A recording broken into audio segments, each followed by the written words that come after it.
Hey, I'm a little late to the call. I'm going to beg forgiveness today. The the brief piece is that I got an inflammation in one of my nerves in my ear, and they put me on a prescription that for the last 6 days that basically kept me up all night. So I'm sleep deprived. So if I sound like I'm drunk, it has more to do with my brain's not operating on all cells. So this is going to be an interesting call today, and I'm more looking forward as this is going to be my video diary of some important distinctions for me. Is we're talking about how to make a better decision, and I love this topic because I'm in the middle of this with a company that I'm working on, where this is relevant. This is real time using approaches that give better results, and I'll try to be brief because since my mind's tired, I'll be as best as I can to be articulate and be succinct. That might be a challenge. We'll see. Is let me just start from the beginning, and then you'll get a picture of what to do. Is about 9 months ago, I had a former client who's a rock star in the sports supplement industry, and he invited me to become part of this company, partner in it, and the good news was that he had a super mega deal signed, multi million dollar contract, like 100 million or something like that, if he could get this product developed. And he hasn't been able to get it developed. It's a replication of an old product he had, and that's a whole other story. But haven't been able to get it replicated. And so I've been with him for 8 months, and there has been zero progress in getting this supplement developed. And so I'm thinking, I have no experience in creating a supplement. And I get on these calls with my partner, and we have a couple of people that are involved in the science team. And I can say the terminology, I don't know what they mean. They're going into all these specifics about the rheology of the intrusion of the water to the alginates and carbon and the alginate conversion, and they get into all this. And so I'm thinking, there's nothing I can do to help them get this thing created. I'm clueless. I don't know what they're doing. And but eventually, last week, I said, well, I'm going to approach this the way I've approached business owners that get stuck. And what I found in business owners that get stuck, I never needed to understand the industry. All I needed to understand to get them unstuck is I had to understand what decisions they were making. And and typically, if someone's stuck, I think you'll agree, they're making poor decisions. And so then I started looking at our situation, and I'm saying, okay, what decisions are we making? And also, I'm looking at part of those decisions are based on questions that are being asked, and looking at, okay, what questions that are being asked, and the common pattern without going into the detail. And plus, my brain's not working at full capacity. But the main thing that I would say, the questions being asked had to do with um, how can we get this one excipient that my partner felt was critical to the product developed or replicated so our product would work. And this particular one ingredient, which they call an excipient, is they couldn't get it to match from the old pill that used to work. And so, me not knowing better, but I started looking at the questions, and it was like divine intervention. I said, okay, those are the questions. And I started reading Ray Dalio's book called Principles. And in that reading, I came across something, and he had a graph that became extremely useful and I believe will help us. And I know we're going to have a breakthrough as far as get an action plan that gives us a real shot at getting this thing developed, where right now we've been stuck. And the graph that he has on the y-axis, he puts it, labels it believability. And Ray's definition of believability has to do with, in the particular subject area that you're making a decision on, is like in this case, the supplement and the supplement industry is the person that's making that decision, what is their knowledge, training, and also where do they fall as far as someone that comes up with answers in that particular area and gets results. The person that consistently has been able to get results in that particular field has a higher believability. So they're going to weight higher if you're going to figure out whose advice you're going to take versus not, because you're not going to take someone or that's a coach that it's the first business client they ever work and they're going to say, I'm going to help you with the selling of your 100 million company. Yeah, their believability is zero. So on the x-axis, he says that they score the decision makers' objectivity and open-mindedness. And what he said, that the more open-minded you are, the better decisions you're going to make, because you're going to listen to more other people's feedback. And he says that you're going to really decrease your chances of making a good decision if you rely just on your own knowledge.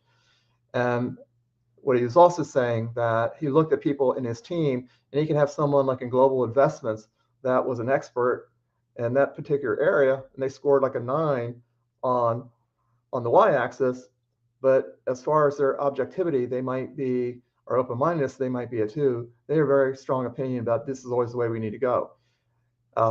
What he would say, that individual, when they're evaluating to take their input, said they can make a good decision because they have the knowledge. What he said, though, is that if he had someone that had both the believability and also had a high objectivity, they will always make the superior decision. And hands down, they're going to take that person's decision over the other one, even though they might be an expert in the field. And he goes on to say that out of the 2, he said the more important one is your open-minded, being open-minded and objectivity, because it allows you, if you don't have it, he says you miss critical information that would be relevant to your decision making, and you're only making decisions based on your limited base of knowledge or whatever. And so they basically make their decisions based on that principle, and it's what's allowed that particular hedge fund to make money 30 out of 32 years, and in the 2 years they lost money, it was like 2%. Unbelievable track record. So there's a method to it. And so in our situation, I applied this principle, and I started looking at our patterns. And the part that I recognize, and by the way, I'll admit now, I feel so stupid for having to get to this point. For 9 months, I thought we were stuck, nothing we can do. Eventually, the light bulb goes on. So this would be a useful live stream, so you don't have to do the stupid mistake I did. so I started looking at it, and I go, well, in these decisions we're making, what is my partner's believability? And I started looking at it, and I noticed my partner is a very lateral thinker, and he's brilliant. He can see things, and a lateral thinker can see the big picture and connect things that other people cannot. And they're typically a key part of a company because they're your innovators. And I love my partner. He is a super smart person. But in resurrecting a pill that's not working, you need a different believability person to deal with the decisions on correcting the product. And he was making decisions based on his lateral thinking. And so we had a gentleman who's an expert. This pill involves a seaweed called alginate. He's an expert in drug delivery. He's an expert in a couple other areas critical to the project. And I'd watch the calls between my partner and him, and my partner would always never take his advice. But the believability that was more important was this other scientist that we're using. I started seeing, and he calls it he's created over, the scientist or consultant we're using has done over 100 products. My partner's only done 2. The scientist we're using has pulled and saved over 30, 40 products before. He knows where the pitfalls are and where to look. My partner doesn't, but my partner was making the decisions. The other problem is on the objectivity scale. I asked our team, we have a small team of maybe 4 other employees.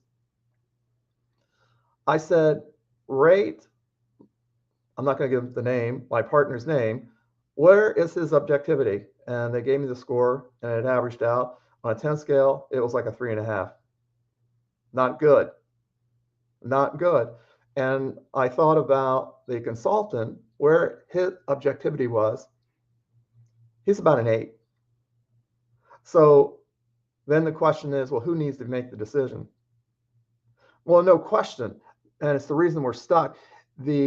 My partner has been fixated on this one ingredient as the problem, and the manufacturer of it is in France, and he's blaming the manufacturer. And the guy that's the expert said it has nothing to do. He said it's a low probability. What is more probable? It's on our side, and we need to look at it, and that's what he's recommended. And my partner has said no. So the other decision we made, and I'm following Ray's approach, I'm not the genius, Ray is we're bringing in another expert that this one scientist we're using, his name's Brian, a former boss of him. He's taken to market, created a product that sold on the pharmacy side over $1 billion, super sharp guy. And I got my partner to agree that we're going to stress test, and this is Ray's process, stress test my partner's belief in the approach he's taken to get this pill developed. And I got my partner to agree that if these 2 guys disagree with you and have another way to go, then you've got to accept that. Because Ray is like one of the brightest people in investments, but he said, if I have 2 believable people with high level of objectivity and they disagree with me, he said, for me to go my direction would either mean I'm arrogant or extremely biased. So all this is to say is, for the first time after 8 to 9 months, it's exciting. I believe finally we can get a breakthrough, and at least a breakthrough as far as now we have a chance to put a plan together that gives us the optimal chance of creating this product. And it will be a total win. And no, make no mistake though, once we get on that right track and talking to the scientists, there are other obstacles we have to get by. It's not easy replicating a product that's failed. But I love this team, and I love the people we're bringing on, and I think we have a higher probability or not. So I'll keep you updated. But this is the key to making great decisions, because any company I've worked with and helped, it always comes down to decisions, and I've seen it over and over.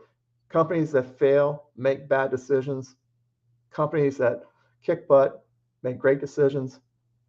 And oh, by the way, that is my skill. I help people make great decisions. So if you have an interest, contact me.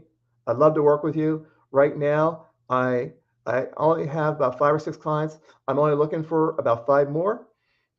If you have an interest, please contact me. But right now, my focus is on this company, but I still love coaching. So shoot me a message. Talk to you. Bye-bye.